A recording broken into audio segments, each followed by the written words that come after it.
Hi, my name is Grant Shaw. I work at the University of Houston-Victoria Library in the Makerspace, and today I was hoping to demonstrate how to build a personal computer.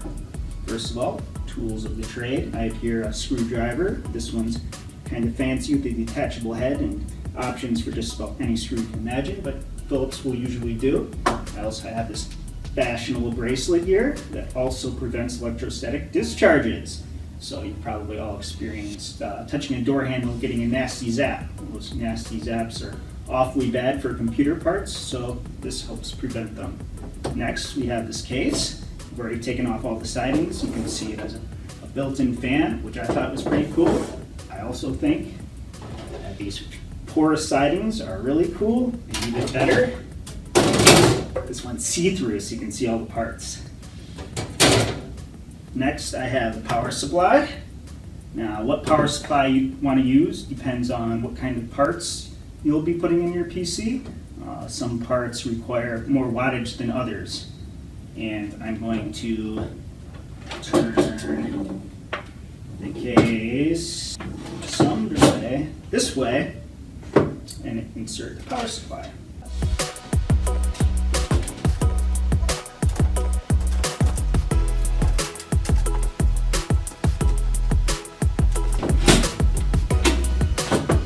So I'm going to screw this in, and while I'm at it, probably the bottom of the case.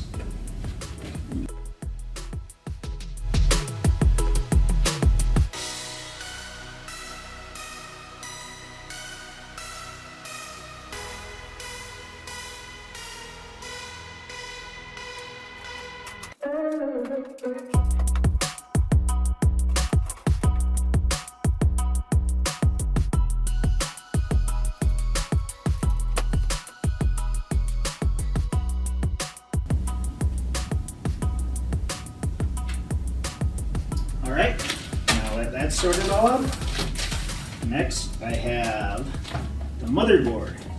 So this is essentially a circuit board that connects all the parts together.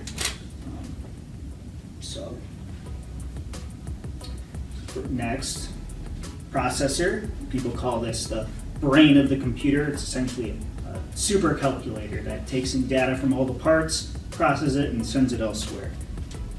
Now, each of these processors comes with about 1,000 little pins, and you bend one, you're out of a lot of money. So you have to be very careful when putting them in. That was surprisingly easy. All right.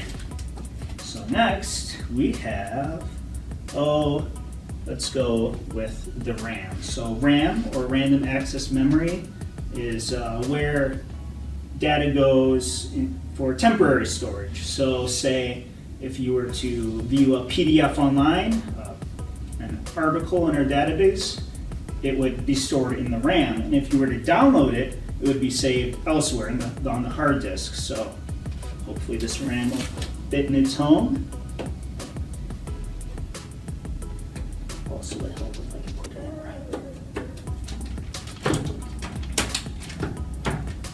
right. 2 slots.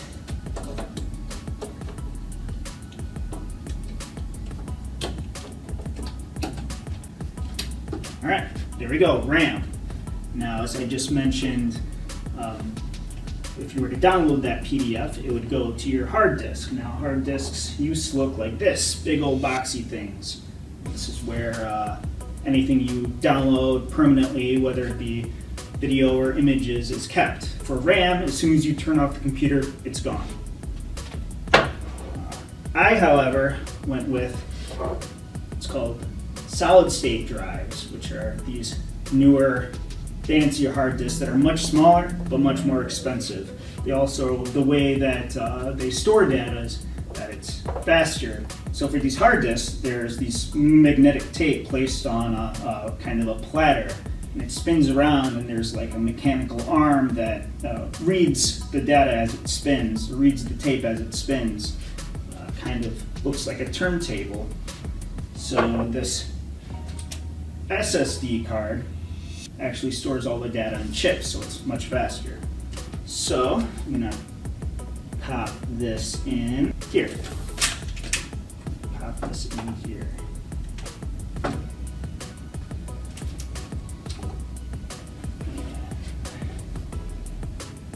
Screw it in.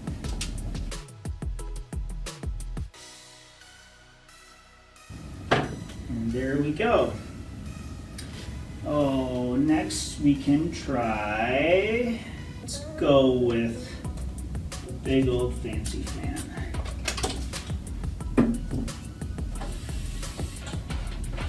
So, gonna move these cords. These case cords are for like the power button and the fan, and so.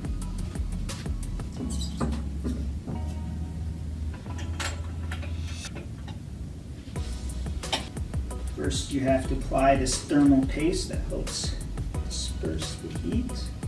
You apply it to the top of the processor. The fan is, I should have mentioned this earlier, specifically for the processor. Just dollop on the top of the processor.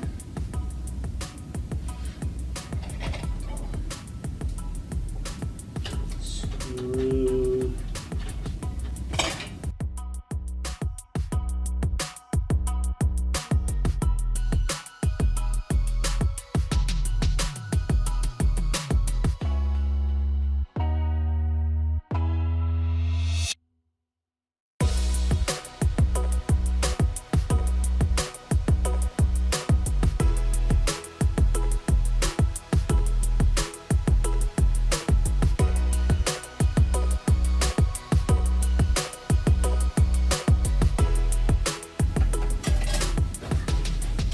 All right, now fan.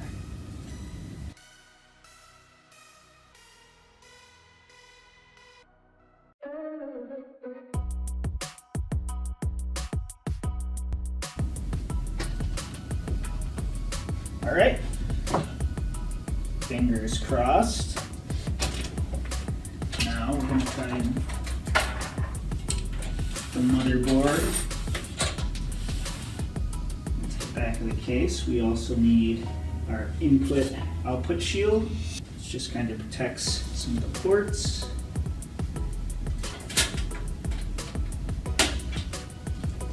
Looking good.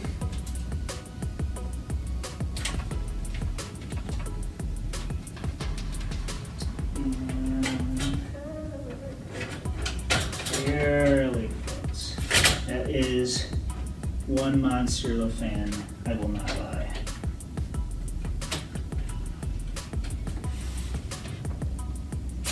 Yeah, that's backwards.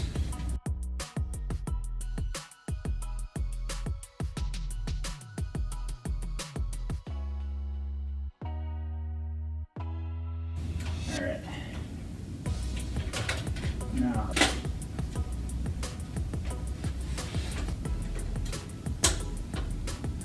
what do you know? Fits. Motherboard. All right. Screw her in. I'm going to transition to this new Phillips head.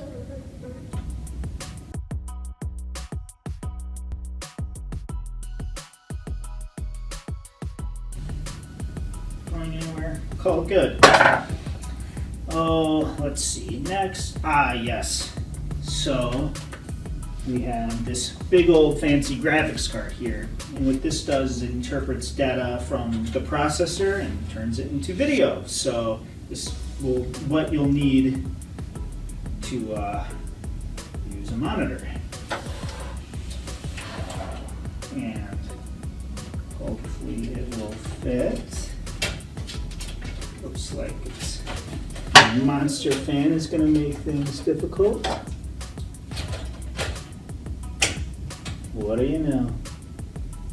It works. All right. Well, next comes all the wires.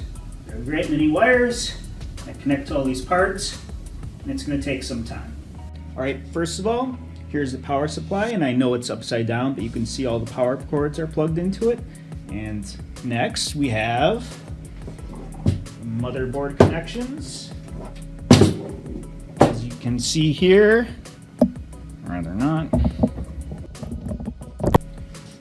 here we have power to the case fan. That's this thing. We have power to the audio, so the microphone and headphones.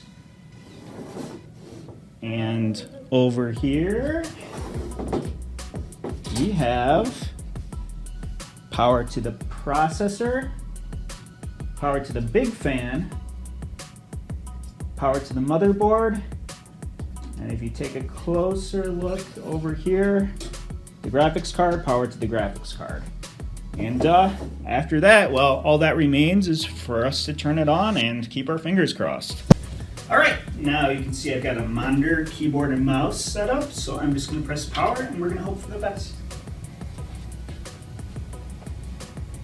And here we go, working computer. Now in a moment, we're gonna get an error message.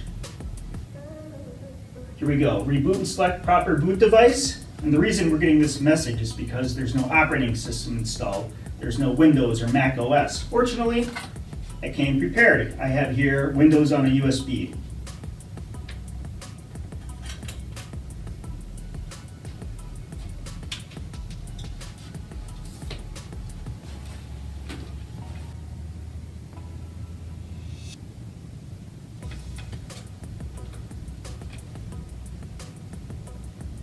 All right, and there we go.